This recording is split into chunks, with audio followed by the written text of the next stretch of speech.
Ahora comenzamos con algunos cortos videos sobre los principios generales de difusión. De esto tenemos que tener en claro que el movimiento del aire desde la boca hasta el alvéolo se da por flujo convectivo, por diferencias de presión.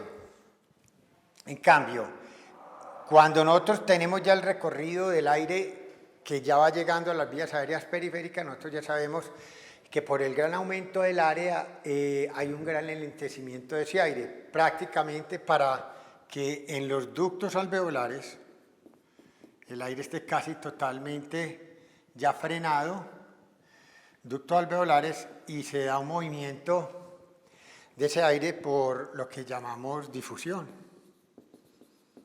O sea que es una manifestación del movimiento browniano,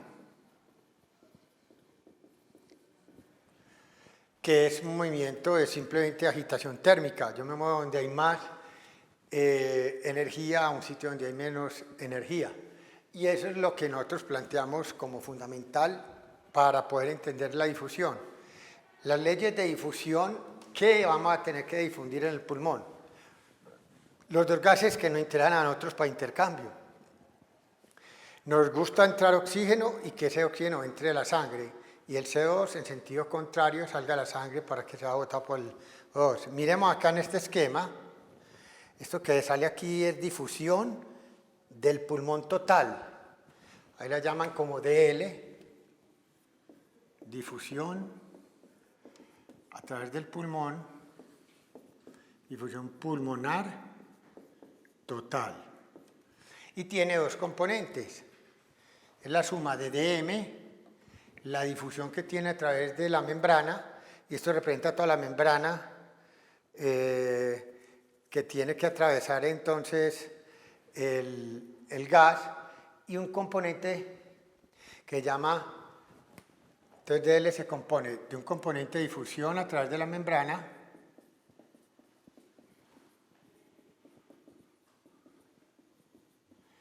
y un componente además que se llama θ B sub c, que es la velocidad de reacción, ¿cómo diríamos? La facilidad de reaccionar o la velocidad de reacción química con la hemoglobina en caso de que el gas reaccione con la hemoglobina, como le pasa normalmente al CO2 y como le pasa al O2. Históricamente todo el mundo hablaba de este componente de difusión a través de la membrana. También esta difusión se puede ver al revés, o sea, esta difusibilidad a través de la membrana la puedo ver como el inverso. Su inverso es 1 sobre L, que es la resistencia, correcto, pulmonar total para la difusión.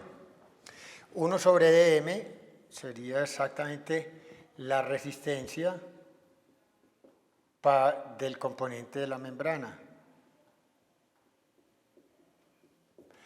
Y 1 sobre θ P sub c es la resistencia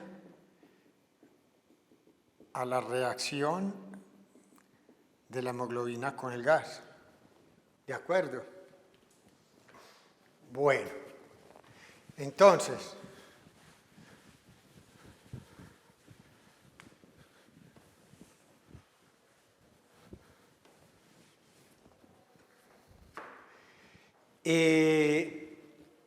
lo que históricamente creía entonces era que el componente de la membrana era el más importante.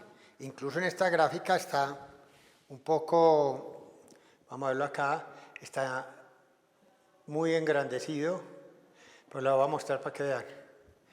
Esto está en una exageración. Aquí pusieron todo el componente de la membrana. Aquí es surfactante, el neumocito, la membrana basal del neumocito, el intersticio, la membrana basal del endotelio, el endotelio, ¿correcto? Y aquí viene el eritrocito, está engrandecido este espacio entre endotelio y el eritrocito. Recuerden que el eritrocito viene por un capilar y el eritrocito tiene mínimo el mismo tamaño de 8 micras que tiene la pared del capilar, o sea que el espacio de plasma es muy pequeño. Lo que tiene que recorrer de plasma para encontrarse la membrana es muy poco.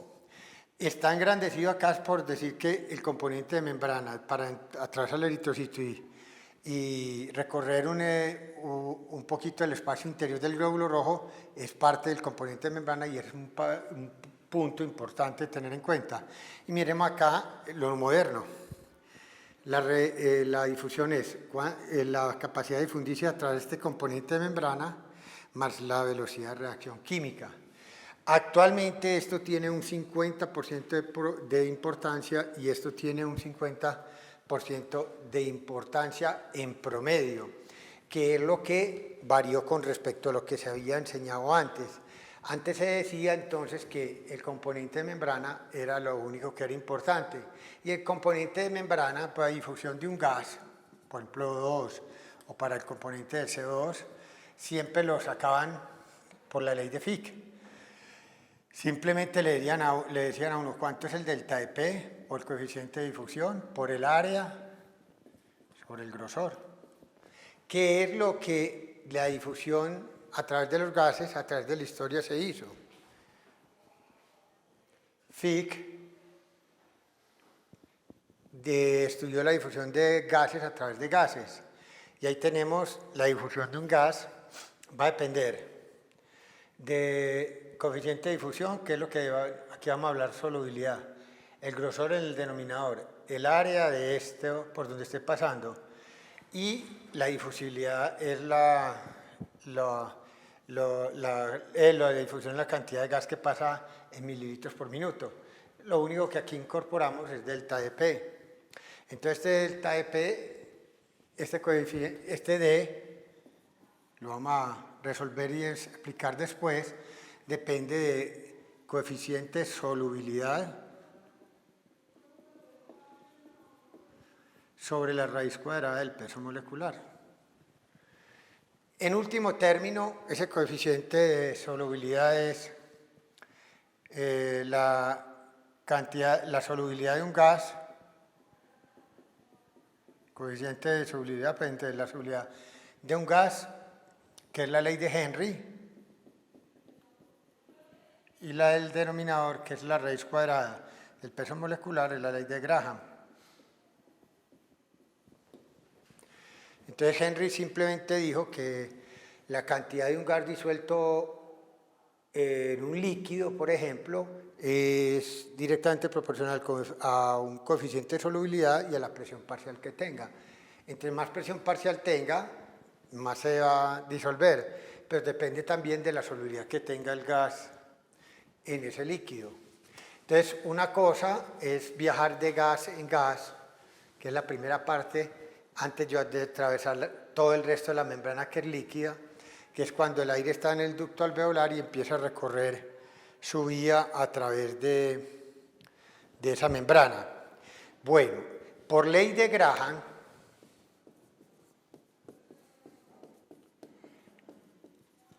el viaje, si yo pongo una molécula de oxígeno y otra de CO2 a que empiecen a correr en el aire y a que empiecen a hacer difusión, Graham dijo que eso era inversamente proporcional a la raíz cuadrada del peso molecular, 1 sobre el peso molecular. Entonces vosotros tenemos que la ley de Graham para el oxígeno sería igual a 1 sobre raíz cuadrada de 32 y la de CO2 es igual a 1 sobre raíz cuadrada de 44, que es el peso molecular del CO2. La del oxígeno entonces le da 1.1767 y la del CO2 calculada así da 0.1507.